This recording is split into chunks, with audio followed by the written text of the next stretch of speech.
ঢাকা বিশ্ববিদ্যালয় শিক্ষার্থী ধর্ষণ মামলার আসামি নূর সহ অন্যদের গ্রেপ্তারের দাবিতে রাজু ভাস্কর্যের সামনে চলছে সংহতি সমাবেশ। আমরা সেখানে সরাসরি এখন চলে যেতে চাই।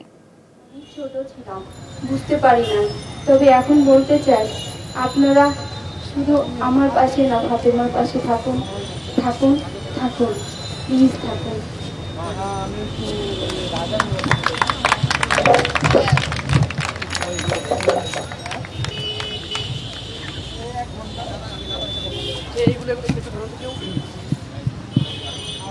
পড়ে যাবে কিন্তু ধরেন হেল্প করে দিল।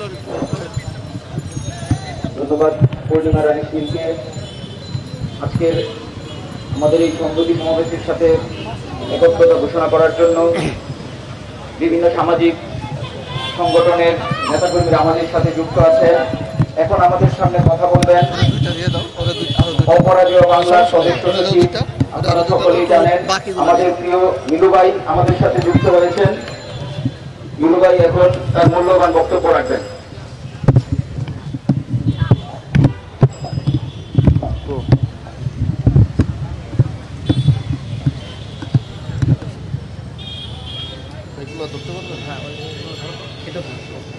হ্যাঁ তুমি আমার পাশে